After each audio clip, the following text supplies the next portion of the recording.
RCN. Le son de la différence.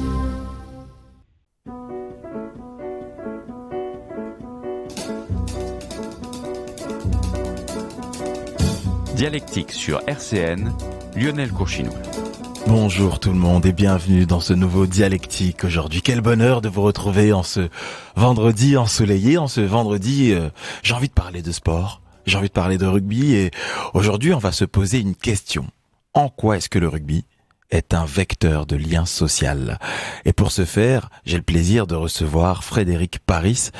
Frédéric, on se connaît, tu es déjà venu sur ce plateau. Je vais te laisser te présenter plus amplement parce que tu étais déjà venu sous une autre casquette, nous parler de l'histoire des gens du voyage. Et tu es aussi spécialisé dans le rugby, mais je vais te laisser développer ça. Bonjour à tous déjà et merci encore une fois de m'inviter. Spécialisé dans le rugby, qui sont plus calés que moi, mais c'est vrai que je pratique ce sport depuis que je suis tout jeune et comme beaucoup de choses, son histoire m'a interpellé, donc je me suis intéressé à ma double casquette, c'est que je travaille pour la Commune de Maxéville et que je suis référent aux gens du voyage sur une infrastructure qui est gérée par la métropole et qu'en parallèle, depuis que j'ai 14 ans, je suis au rugby, depuis que j'ai 16 ans, je donne un coup de main aux écoles de rugby et que je suis encore aujourd'hui l'heureux papa de 2 garçons qui jouent au rugby, dont un qui Ils ont quel âge? César a eu 11 ans le 19 mai, et Hector a 15 ans, et là, il intègre la section sportive du lycée Stanislas. Ce n'est pas sans me fournir une certaine joie. Je sens une certaine fierté, une émotion quand tu le dis, et joyeux anniversaire à César, avec quelques jours de retard, s'il nous écoute. Et une autre source de fierté, c'est que je suis toujours bénévole dans un club comme entraîneur, au Cosvillers. Un club dans lequel il se passe une très belle aventure sportive et dont auquel je suis très fier d'appartenir. C'est pour ça oui, je vois bien que tu arbores fièrement le t-shirt de ton club. Alors, je vais mettre les choses au clair. C'est vrai qu'on commet un peu une entorse dans Dialectique parce qu'il y a une émission qui s'appelle La Maison des Sports où on parle de sport. Mais aujourd'hui, on va s'intéresser vraiment à l'histoire de ce sport. On va pas faire l'actualité du sport, encore une fois, il y a d'autres émissions qui sont spécialisées pour ça. Nous, on va voir l'historique et tout ce qu'il y a de social dans le rugby. Toi, tu as commencé le rugby à l'adolescence. Qu'est-ce qui t'a donné envie de rentrer dans ce sport-là? Pour faire simple, j'étais moi dans une situation sociale quand j'avais 14 ans j'étais un peu entre deux mondes, partagé entre deux mondes. J'avais beaucoup de mal à trouver ma place. Et quand j'ai mis les pieds au rugby, j'ai senti qu'il y avait un phénomène d'attraction. Alors pas seulement moi pour le sport, mais le sport aussi pour moi. Et c'est quelque chose qui a été très appréciable. Et puis j'y ai trouvé ma place, effectivement, parce qu'au rugby, on oublie qui tu es. Tu joues avec ton cœur et avec tes mains. Et quand tu te livres pour le bien d'une équipe, tu trouves ta place, forcément. Surtout à l'adolescence, la période où on se cherche un peu, on se demande qui on est. Est-ce que le rugby t'a apporté ça, personnellement, c'est-à-dire une forme de repère à cet âge-là? Il m'a donné des repères dans ce que je suis, de ce que je peux être et la confiance que je dois m'apporter à moi, sur le regard que je dois avoir en moi. Strictement personnel, à me lire moi-même, être capable de me lire moi-même. Oui. Après, je peux pas dire que le rugby m'a permis d'acquérir une stabilité. Non. Mais par contre, c'est quelque chose que j'ai fait de manière longiligne. Et à chaque fois que j'ai associé le rugby de près ou de loin à ma vie professionnelle, on m'a souvent fait confiance. Donc effectivement, ça m'a apporté une sorte d'une manière vraiment intrinsèque, de la confiance et le sentiment que je peux sortir de là où je suis pour aller et briser les codes, enfin pas briser les codes, mais briser une sorte de destinée un peu gravée comme ça. Et en même temps, dans le regard des gens en qui je me suis présenté comme rugbyman, en partie, de la confiance, de la reconnaissance, enfin pas de la reconnaissance, de la confiance, une sorte de curiosité aussi, tu vois, mais et ça je le dois vraiment à ce sport. Et tu jouais à quel poste alors? Voilà, moi à l'époque où j'ai démarré, on jouait quand on avait un maillot, donc je jouais talonneur, pilier, troisième ligne, ça dépendait. Si je jouais en première, je jouais talonneur ou troisième ligne. Si je jouais en réserve, j'avais le droit de jouer derrière, quoi. Qu'est-ce que tu préférais alors, du coup, toi? À la troisième ligne parce que c'est un poste qui symbolise beaucoup de liberté.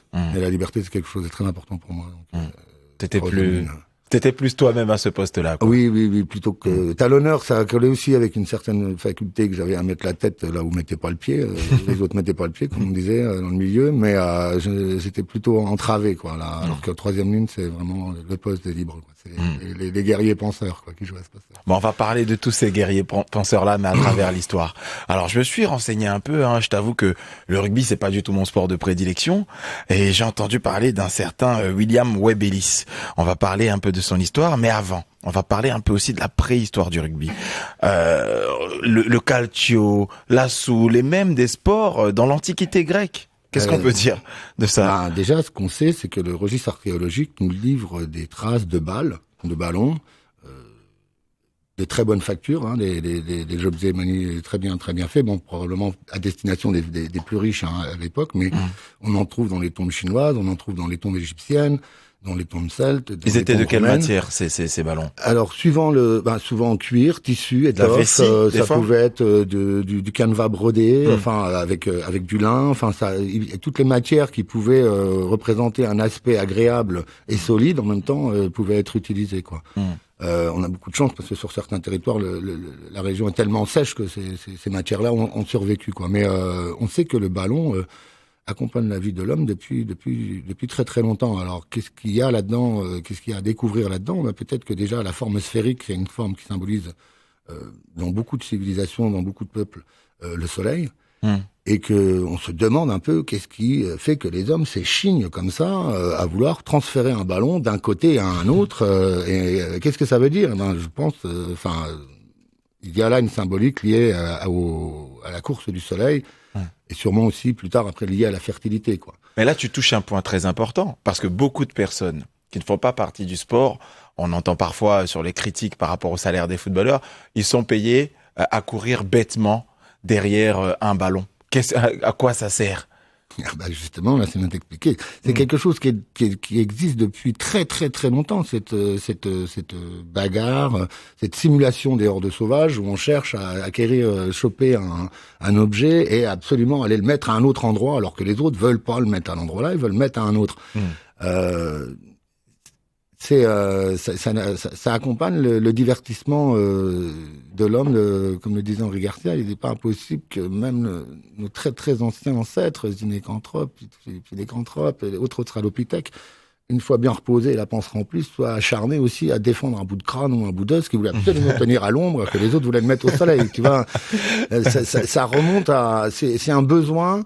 Et surtout, c'est associé justement à cette symbolique d'apport de la fertilité, d'apport du soleil. Si on prend l'exemple de la Soule, amener la Soule dans son village, c'était être celui aussi qui va amener la fertilité, le soleil et la bonne récolte. On va parler un peu de la Soule. La Soule, c'est ce jeu donc de ballon avec deux équipes, une équipe de garçons célibataires et une équipe de garçons mariés. Oui, les équipes peuvent s'organiser comme ça. Village contre village. Alors là, il y avait pas de limite de nombre. Non, c'est tous les hommes qui répondent aux critères et qui sont d'accord pour y aller. Alors la Soule, elle prend probablement racine en Normandie parce que Choule, on l'appelait même la Choule. Oui, Choule. Alors suivant les régions, le terme doit. Mais de toute manière, il y a aussi une symbolique avec la Soule, que ce soit son orthographe celtique Saoul, S-E-A-U-L, ou son orthographe latin Sol. Dans tous les cas, ça veut dire soleil aussi.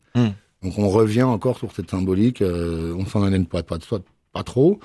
Elle se pratique, effectivement, les équipes se décomposent comme ça. C'est un sport qui est frappé d'interdit. Donc, mais il arrive probablement qu'il prend ses sources, son ancrage peut-être en Normandie, parce que après la conquête de l'Angleterre par Guillaume le Conquérant, ce sport se développe incroyablement vite et est très très populaire. Or, avant la conquête de Guillaume le Conquérant, on n'a pas dans le registre archéologique, ni historique, même dans les écrits, on n'a pas de traces de ces jeux de balles-là, de ce jeu de balles-là, qui pourrait avoir été condamné par l'Église, et donc on aurait une trace de son existence, on n'en a même pas une. Avant Guillaume le Conquérant, il n'y a rien là-bas.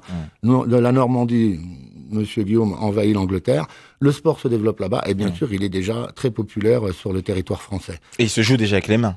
Il se joue exclusivement avec les mains. Le but du jeu, c'est par tous les moyens amener un objet à un autre. La Soule, donc qui est faite d'une vessie de porc en balai de cuir, mais qui pouvait aussi être fabriquée avec d'autres matières. La vessie était quand même importante.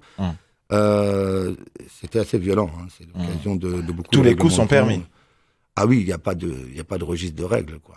Les règles, elles sont fixées par la qualité sociale des joueurs, mariés, célibataires, les hommes de tel village contre les autres, peut-être les laboureurs contre les faucheurs. Enfin bon, voilà, les saisonniers contre les gars du coin. En tout cas, ça a habité et ça a animé beaucoup de fêtes. À Pâques, notamment, la soule était pratiquée, mais voilà, souvent interdite parce que violente. Ça finit en bacca, ça finit en baston. Pas forcément en baston, mais il y a des règlements de compte et elle a une assez, elle a une assez mauvaise réputation. Elle est toujours plus ou moins interdite. On est sanctionné d'amende pécuniaire quand on est surpris, mais en même temps, elle est très populaire.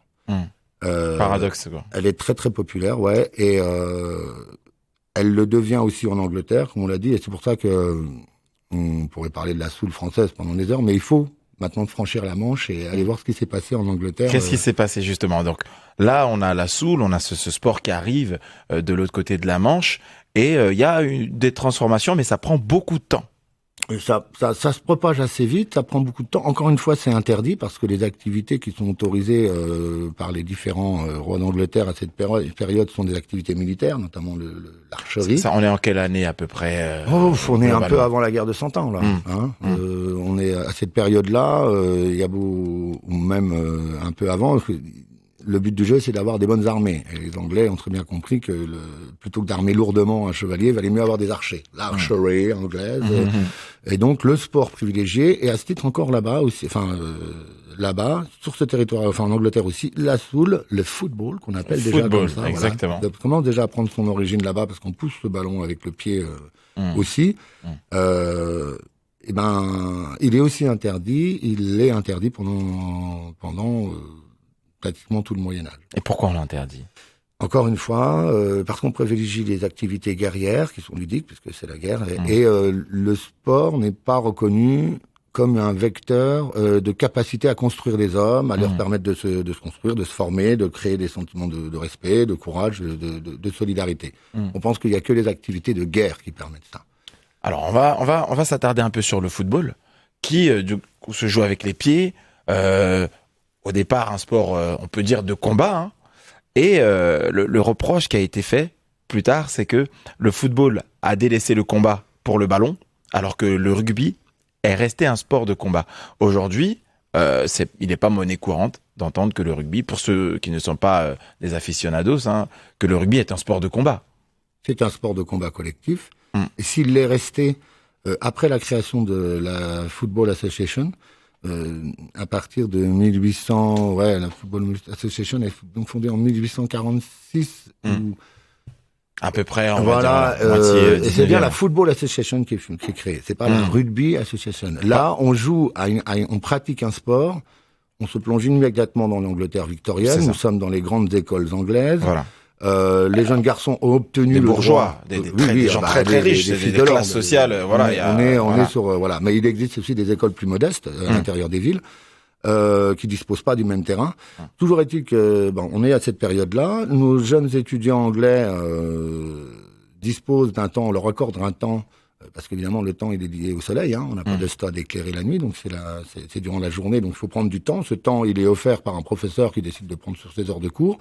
Un temps et un lieu qu'on offre aux étudiants pour pratiquer une activité physique collective. Alors évidemment, comme la soule est le sport le plus populaire, ils vont très vite se mettre à pratiquer la soule, qu'on appelle déjà le football, comme je le disais. Ouais. Et ils vont organiser leurs propres règles en fonction du terrain qu'ils ont. Et c'est en ça que déjà, le rugby est un instrument de social, mais de lien social. Il est un symbole de la capacité à s'organiser sans instruction. C'est-à-dire qu'il n'y a pas, pas de professeur, il n'y a pas de prof de sport, rien du tout. Ce sont les élèves qui, en fonction du terrain, en fonction de leur nombre, en fonction de leur âge, définissent les règles et commencent la pratique de ce sport. Alors la réalité est un peu moins poétique en fait, c'est que ces jeunes garçons passent leur temps quand même à picoler, à boire dans les bars, à se battre et à causer des dégâts et des frais de remboursement. C'est encore le cas pour les hooligans aujourd'hui. Voilà. Et c'est pour ça que l'université va se creuser la tête pour essayer de trouver le moyen. Et sous l'impulsion d'un homme qui est très important, qui est Thomas Arnold, un pasteur anglais, qui explique et promouvoit le fait que le sport peut permettre à la construction des hommes, et avec les vertus dont on parlait tout à l'heure, courage, solidarité, respect. Et il explique même qu'il préfère que ses étudiants pratiquent le rugby, le football. Parce que le rugby ne s'appelle pas encore rugby, il a été, on va dire, selon la légende, inventé dans la ville de rugby. La ville s'appelle rugby. Il va s'appeler le football de rugby. Voilà, le football après, de la ville de rugby. Voilà. Et donc Thomas Arnold explique que ces étudiants, ils préfèrent les voir jouer à ce sport-là plutôt que se saouler et se battre dans les bains. Et en soi, c'est une idée assez nouvelle où le sport va justement entrer, il va participer à la construction des hommes, des étudiants dans un cursus. Voilà, il n'y a plus besoin d'aller à la guerre pour savoir si un homme est courageux, quoi. Il pratique la soule. Alors, il y a d'autres sports où il faut faire preuve de courage. Mais celui-ci, c'est un courage de combat collectif. Il faut de la coopération. Il y a peu de sports qui demandent autant d'investissement intellectuel, de courage, de maîtrise de soi, de capacité athlétique, des capacités d'analyse, de leadership. Vitesse de réaction, capacité à fédérer ses partenaires, à trouver des solutions, et à rester maître de soi, en toutes circonstances. Il y a peu de sports qui proposent ça. Il y en a peu. En soi, le rugby est un sport particulier. Et on va avancer un peu dans le temps. On est dans une université, il me semble, de Lord, et un jeune homme, William Webb Ellis, en a marre et décide de prendre ce ballon à la main et de traverser tout le terrain. Et à l'époque, il n'y a pas de règles. Jusqu'à très longtemps, les gentlemen se refusent d'accepter l'idée qu'un mec fera une faute délibérée dans la surface des réparations. Donc il n'y a pas de règles. On n'écrit pas de règles. Et il y a une très très grande liberté pour les joueurs. On se met des tacles, des croche-pieds. Il y a le hacking, ce qu'on appelle le alléluia hacking. C'est les coups de pied dans les tibias, les bons haches de côte et tout tralala. C'est ça. Mais il y a aussi une très très grande liberté. Et quand il fait ce geste-là, William Ellis, alors évidemment les mecs ont essayé de chercher de savoir. Personne ne se rappelait de cette histoire-là. Mais quand ils ont voulu écrire les règles, ils ont voulu essayer de trouver la source. Alors ils ont demandé à des anciens. Et quelqu'un a dit oui, je me rappelle une fois, il y avait. Mais bon, ça tire plus de la légende parce que Monsieur Hugues, qui a été joueur, journaliste, écrivain, historien autour de l'université de rugby, ne mentionne pas cet épisode-là. Donc ça reste quand même quelque chose d'assez. Toujours est-il que la tombe de William Webb Ellis existe, qu'il y a une statue et une plaque commémorative, parce qu'évidemment, voilà, derrière ce geste, il y avait beaucoup de rêves qui sont révélés depuis. Alors on va continuer sur cette histoire-là, cette naissance du rugby avant d'approfondir. Là aujourd'hui, on va se demander c'est quoi le rugby, et je pense que les frères Jacques ont la réponse dans leur chanson qui s'appelle C'est ça le rugby. 13h, 14h, dialectique sur RCN, Lionel Courchinou. Et on est sur RCN 90.7. Alors, ce sont les joies du direct, pour vous prouver qu'on est bien en direct. Bien sûr. Fred a bondi parce que effectivement, on a passé le morceau des frères Jacques. J'irai mourir en enfer pour cette erreur. Thomas, merci Thomas qui fait aujourd'hui la technique. Il a des plus gros pouces que moi, le mec. Voilà, c'est ça. Et on a passé, c'est beau la photographie au lieu de c'est ça le rugby. Mais bon, on va quand même parler de rugby. On va parler de rugby. On en était à cette histoire, le moment où le rugby commençait à poindre, et il y a eu ce fameux premier match, et il y a eu des règles, et les règles, personne n'y comprenait rien. Alors, le rugby, chaque université, en fait, pourquoi les règles sont un peu compliquées? Parce que déjà, les universités sont isolées.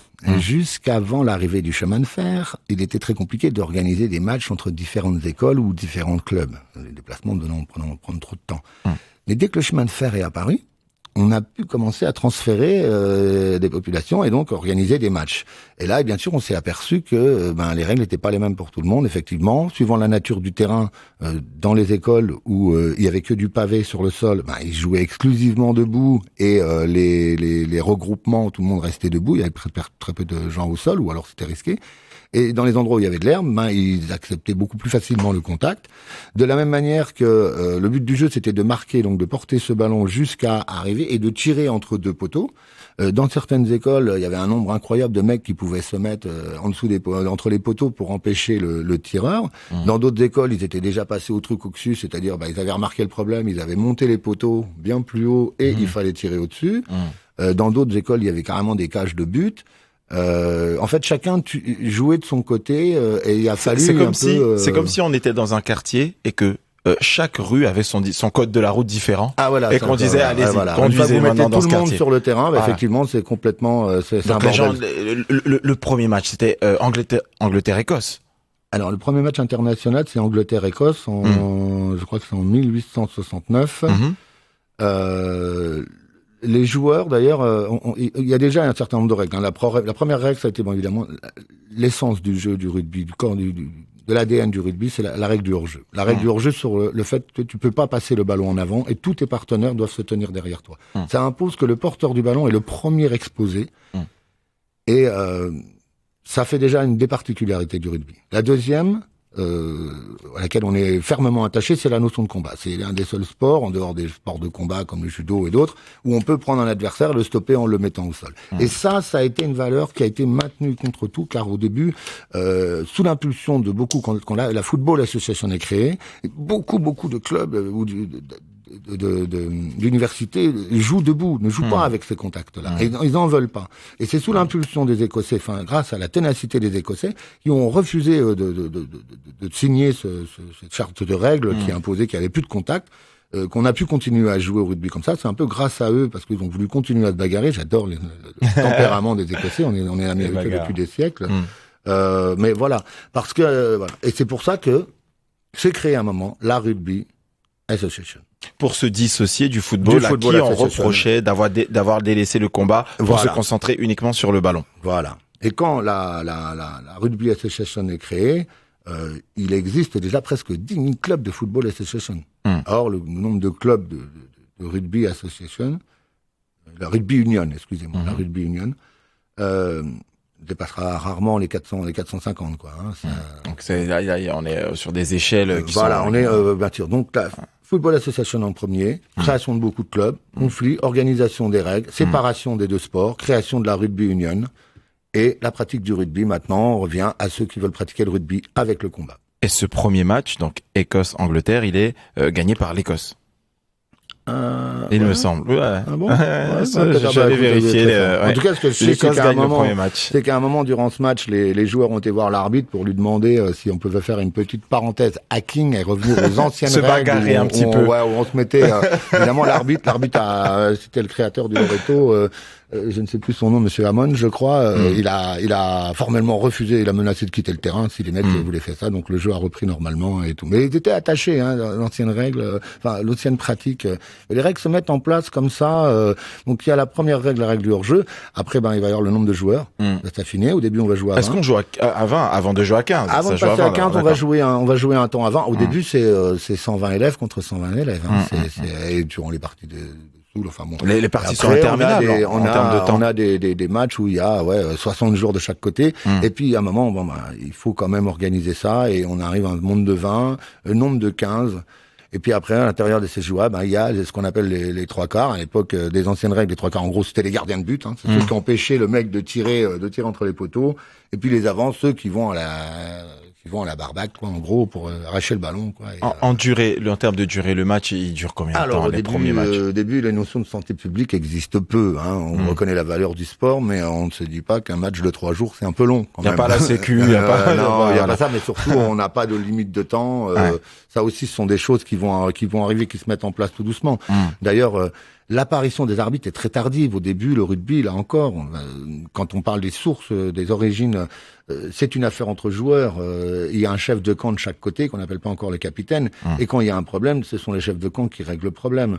Les arbitres arrivent, première utilisation des arbitres à partir des années 1870. Le premier match mis sous la direction vraiment d'un arbitre de 1869. Mais à partir de 1870, les arbitres interviennent, mais ils n'interviennent qu'en cas de désaccord entre les deux chefs de camp. Ensuite, on va aussi désigner 2 arbitres. On va vouloir donner des assistants à l'arbitre. Alors, on va désigner 2 arbitres assistants qui vont être désignés par les chefs de camp et qui vont être sur le côté du terrain. Puis, on va s'apercevoir très vite que ces mecs-là méritent autant que les joueurs d'être surveillés. Donc ils vont c'est quoi, des faits de corruption, de violence, mais bon, je sais pas si le mec fait un croche en jambe ou il est toujours en train de dire non, la touche c'est pas là, ou j'ai vu ça, monsieur l'arbitre, il a mis un coup alors que c'est pas vrai, enfin bon bref, ou que c'est vrai, enfin bref. Toujours, ils vont devenir des arbitres de touche, c'est tout. Et l'arbitre, lui, il va disposer assez tardivement d'une panoplie, c'est-à-dire une fois qu'il rentre en ligne de jeu, en ligne de compte, on va décider à un moment il va avoir certains pouvoirs, ils vont arriver assez tardivement, il a le droit d'expulser un joueur pour jeu dur, en gros, c'est ce qu'il a le droit de faire. Si le joueur refuse de sortir, bon, c'est un peu compliqué. Ensuite, il va avoir toute une série de panoplies, une panoplie de pénalités pour pouvoir effectuer son travail. En 1880, donc, il bénéficie de ces pénalités-là. Il aura les sifflets que 5 ans plus tard. Je sais pas comment il a fait pendant 5 ans sans siffler. En criant, peut-être. En bougeant les bras. Voilà, c'est ça. Enfin, ça devait être assez rigolo, je suppose. 1885, donc, le sifflet arbitre. Et à un moment, on s'aperçoit qu'il y a toujours des contestations, il y a des recours et tout. Le rugby veut absolument se débarrasser du jeu dur. L'arbitre est autorisé, c'est-à-dire à expulser un joueur du terrain pour jeu dur, enfin pour quelle que soit la raison, s'il estime que c'est nécessaire. Parce que même dans la préhistoire du rugby, c'est vrai que y avait pas vraiment de règles, mais quand les règles ont commencé à apparaître, on n'avait pas le droit d'attaquer par derrière ou d'attaquer à deux. Par exemple, c'était le cas du calcio qui se jouait en Italie. Il y avait quand même 2-3 petites notions quand même. Moi, sur les premières règles de rugby, l'instauration des règles, elle porte surtout sur combattre le jeu dur, effectivement, donc le coup de pied, le fameux hacking. Le hacking, oui. Et organiser le jeu avec des règles qui permettent de lire ce jeu-là. C'est pas simple, effectivement. Et donc, l'arbitre va être à un moment autorisé à sortir un joueur. Il n'y aura pas de possibilité de contestation, de recours ou quoi que ce soit. L'arbitre a les pleins pouvoirs. Et ça, le rugby l'offre à l'arbitre très très tôt. Mais ça change la donne. Ça met du temps, hein, ça met 25 ans, en gros. En 1890, l'arbitre central a plein pouvoir. Il siffle, le mec sort. Enfin bon, voilà. Et on est dans un rugby qui se rapproche beaucoup plus de ce qu'il y a dans la modernité. Au niveau de l'arbitrage, les règles évolueront toujours, mais pour profiter à la santé des joueurs ou à la lecture à la lisibilité du jeu, mais les règles fondamentales, elles vont pas changer. Le ballon sera remis en touche sur une mêlée ou sur une touche. Ça, on n'y a pas touché. On a toujours le droit de plaquer le joueur. Il faut avancer. Les 3 fondamentaux du rugby, c'est avancer, conserver et marquer. Le point vont beaucoup évoluer parce qu'au début, l'essai vaudra moins de points qu'un but.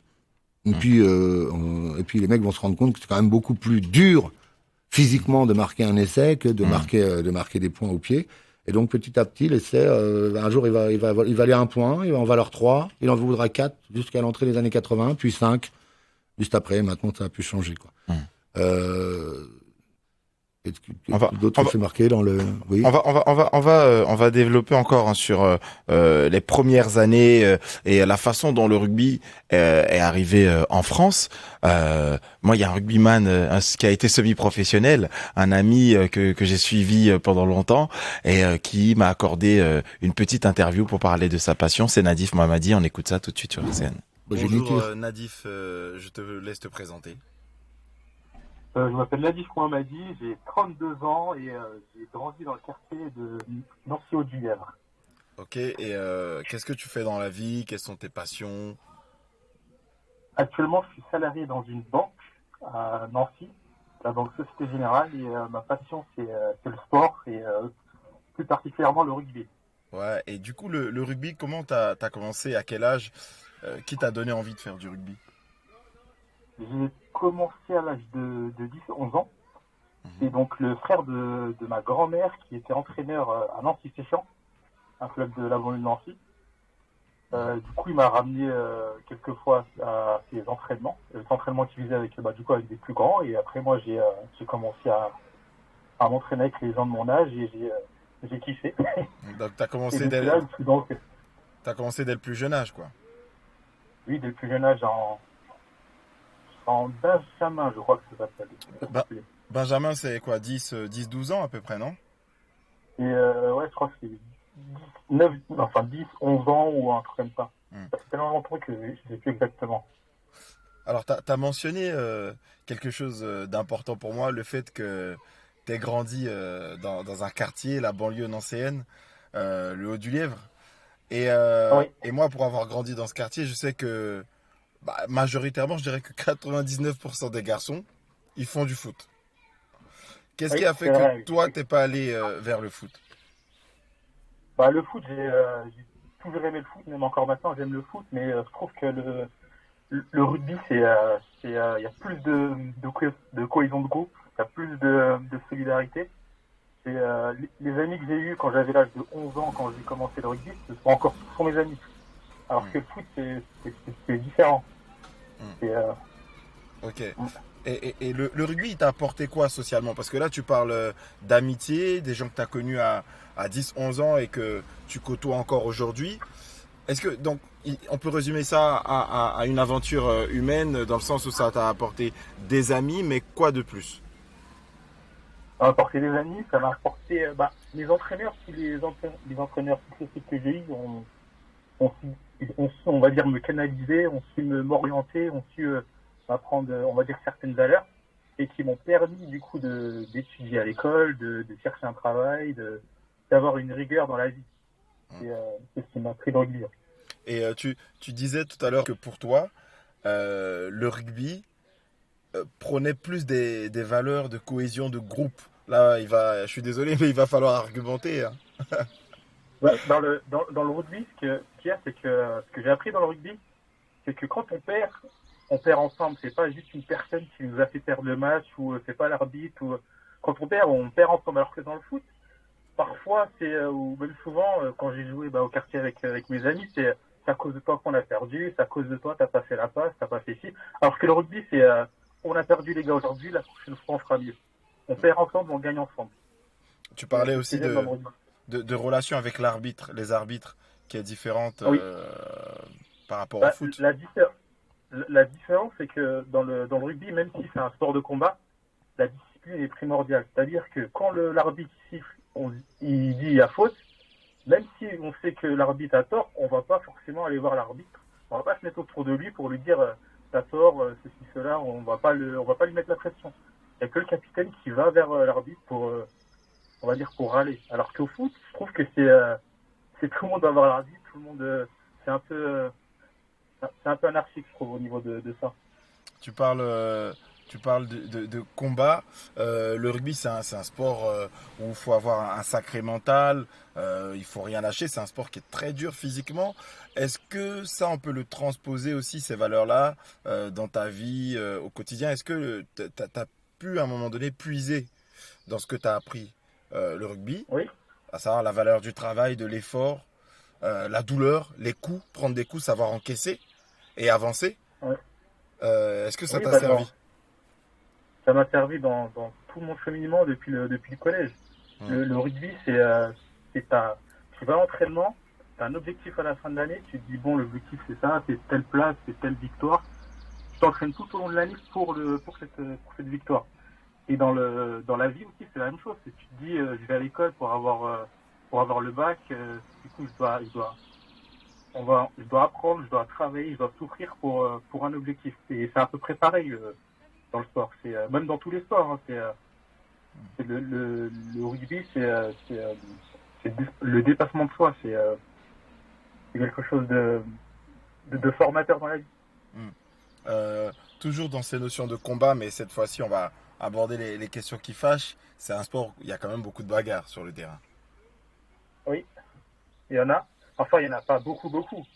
Parce que ce qu'il y a dans le rugby, c'est que je parle du rugby pro, il y a énormément de caméras.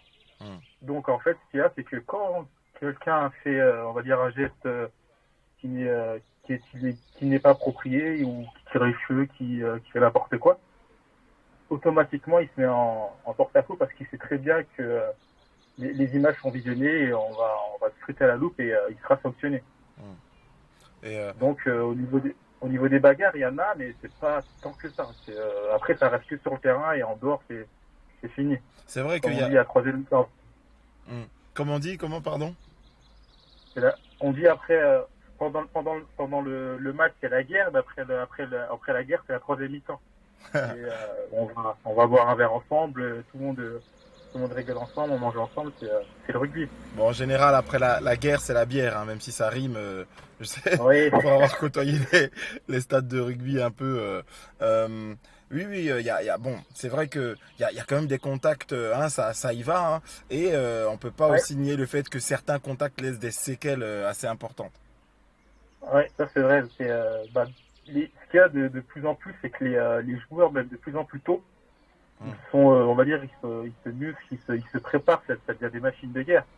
Et quand t'as un mec d'1m80 qui fait 110 kilos, il te fonce dedans, et limite, c'est un minibus qui te rentre dedans. Et faut être préparé physiquement pour encaisser cette choc.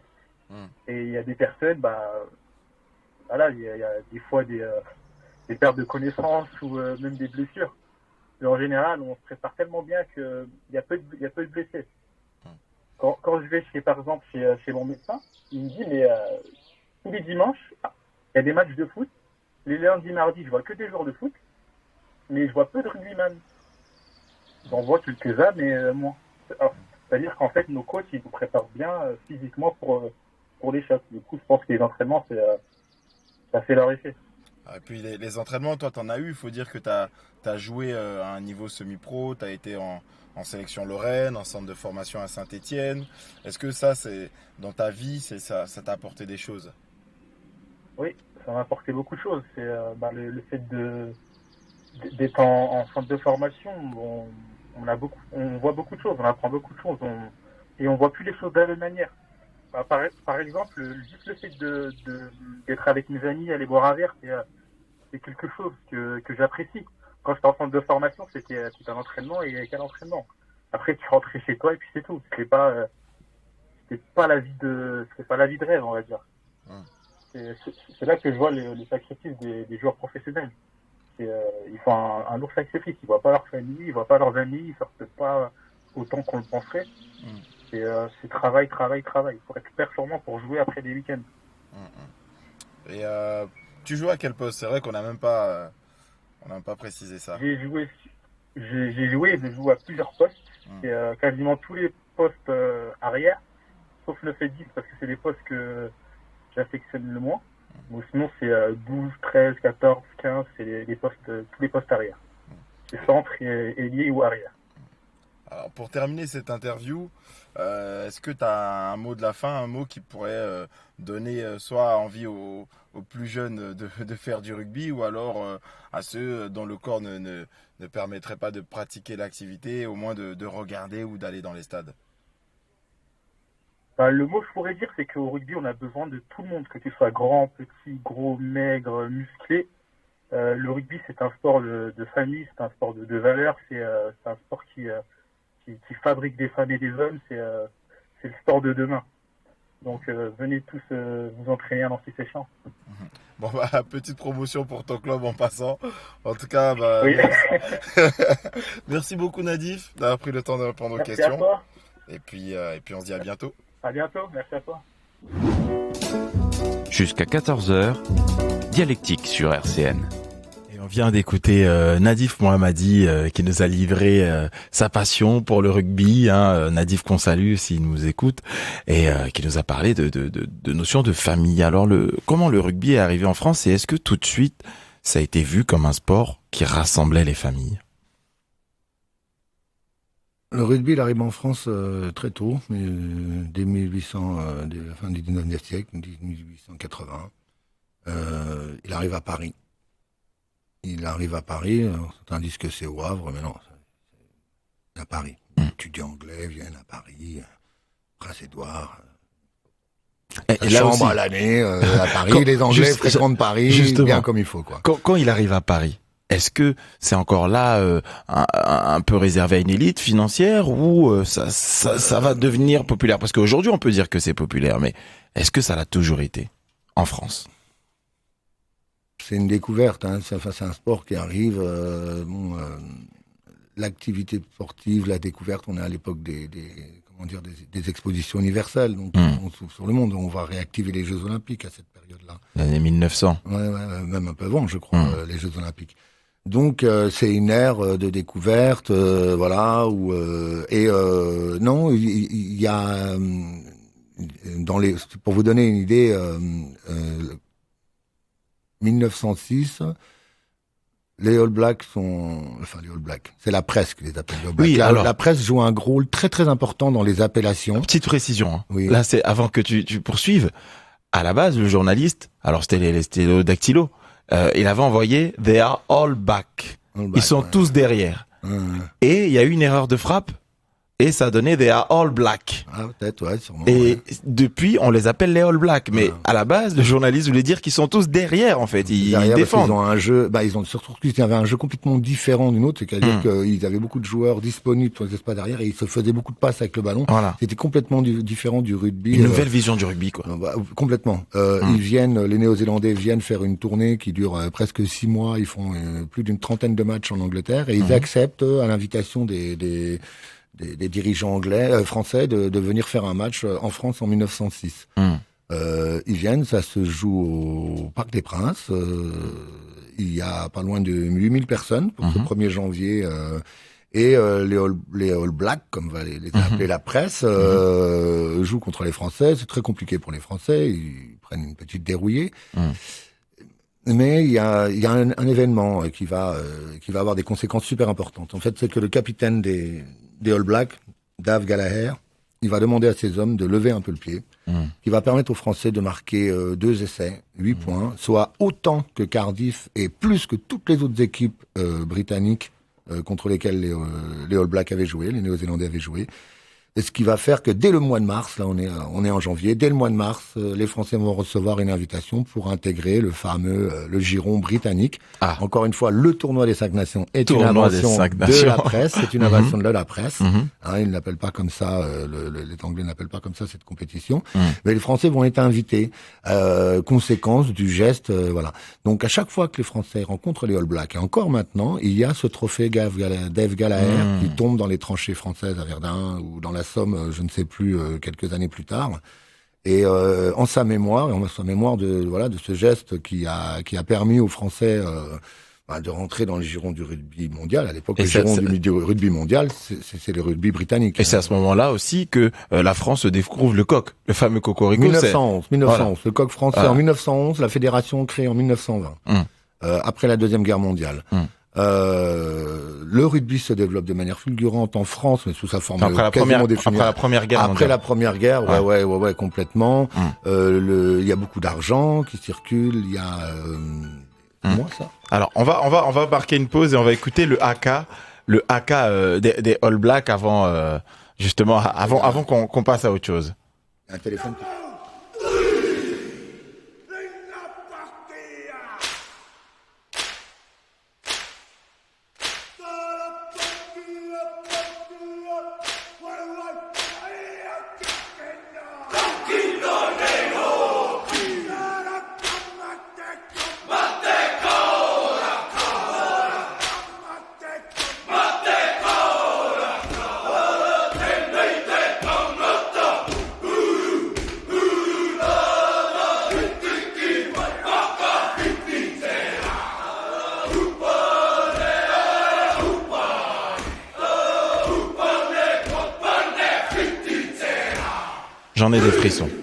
J'en ai des frissons parce que, certes, on n'a pas les images, mais rien qu'au son, à l'intonation, à la puissance, la conviction qu'ils mettent dans ce haka. Et quiconque a déjà vu un haka a été marqué.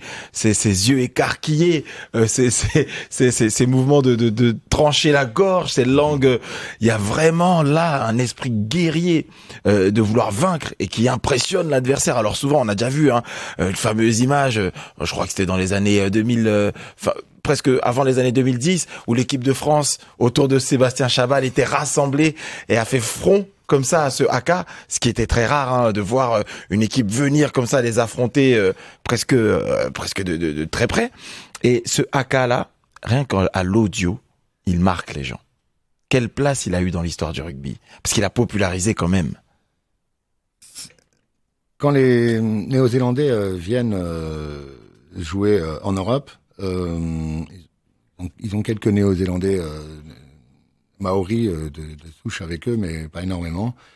Et c'est vrai que le haka est très impressionnant maintenant, mais quand ils le pratiquaient en hommage à leur terre natale, c'était pas aussi impressionnant que ça. C'était pas pareil. Mais avec le temps, le haka est devenu un formidable outil de propagande du rugby. Je crois que même moi, en tant que Français, que joueur de rugby, je ne souhaiterais pas vivre dans un monde où les All Blacks n'existeraient pas et le haka n'existerait pas. Tout rugbyman, quelle que soit son origine, apprécie, reconnaît la puissance et ressent quelque chose devant le haka. Et surtout est conscient que dans le monde dans lequel on vit là, il n'y avait pas ce truc-là. Ce qu'ils en ont fait, en plus, c'est remarquable, hein, parce que je vous dis au début, c'était assez, assez soft. Ça décontenançait effectivement, mais c'était pas très effrayant, quoi. D'accord. C'était après leur jeu qui était effrayant, quoi. Mais là, maintenant, c'est devenu quelque chose de remarquable. En plus, ils ont intégré depuis les années 2010 la formation en triangle. C'est Michael Jackson qui a inventé cette position de chorégraphique, quoi, qui rend leur prestation sur le haka encore plus impressionnante.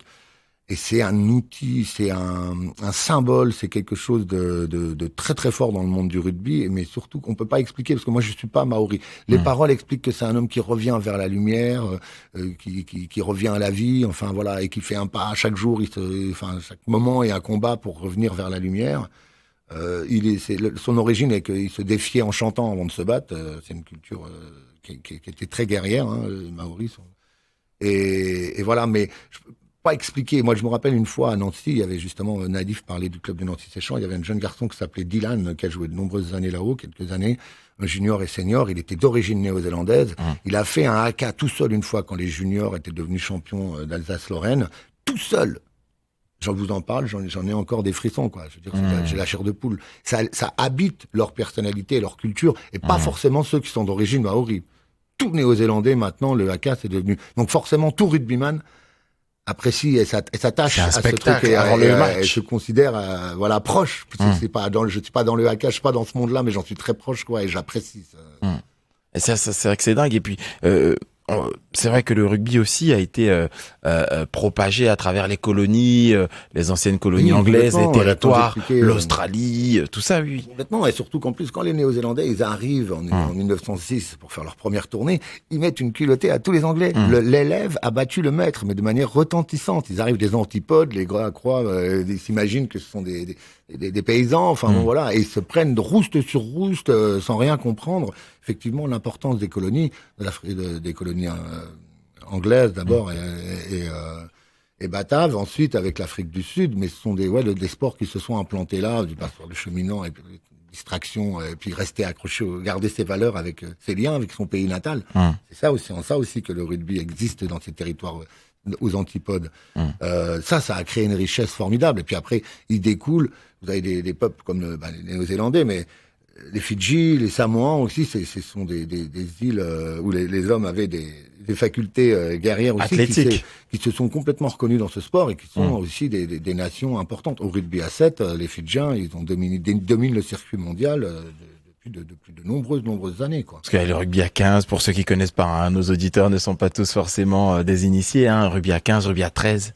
Rugby à 13 professionnel qui arrive très très vite et qui est créé en Angleterre parce que très vite il y a des instances qui disent que les joueurs perdent de l'argent en allant jouer le samedi, il faut leur redonner l'argent parce qu'ils vont pas travailler, et l'instance anglaise, les instances anglaises refusent, ils veulent absolument que ça reste amateur, pas de professionnalisme, et donc très vite le rugby à 13 va apparaître. Il est plus spectaculaire, il porte moins d'accent sur la mêlée, beaucoup de passes, beaucoup de plaquages, et surtout les joueurs sont payés, quoi.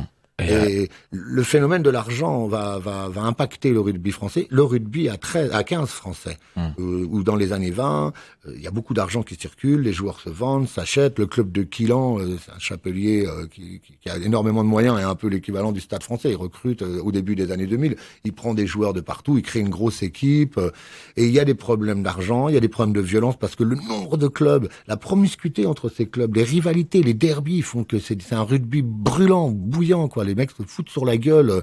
Et ça plaît pas à nos partenaires extérieurs qui nous ont invités au tournoi. Et plusieurs fois, les dirigeants français reçoivent des courriers des Anglais qui leur disent: on est informé que vous avez des cas de violence, de racolage, de corruption, d'argent. Mais bon, les dirigeants français, qu'est-ce qu'on va retenir de gars qui mettent de la confiture sur la bidoche, quoi. Ils haussent les épaules jusqu'au moment où les Anglais nous foutent dehors. Et le rugby français se fait exclure du tournoi des 5 nations. Il ne lui reste plus que des matchs contre l'Italie fasciste ou l'Allemagne nazie. Il est en perte de vitesse, ça va être très compliqué. Le football va en profiter pour passer devant, parce que la première Coupe du Monde de football a lieu en 1930. Et les dessins inverses, on se fait dépasser par notre Football Association, parce que le rugby, dans les années 50, encore était un sport incroyablement... Enfin, dans les années 30, Dans les années 40, c'est un sport, dans les années 30, c'est un sport incroyablement populaire. On se presse dans les stades, il y a des plaquettes, des albums où on peut déjà avoir les photos des joueurs et patatras. Avec cette expulsion, alors en 1947, on reprend les échanges avec, mais trop tard, le train est passé quoi. On s'est fait dépasser. Et qu'est-ce qui a fait la renaissance du rugby en France? Qu'est-ce qui a redonné un second souffle au rugby en France après la Deuxième Guerre mondiale donc?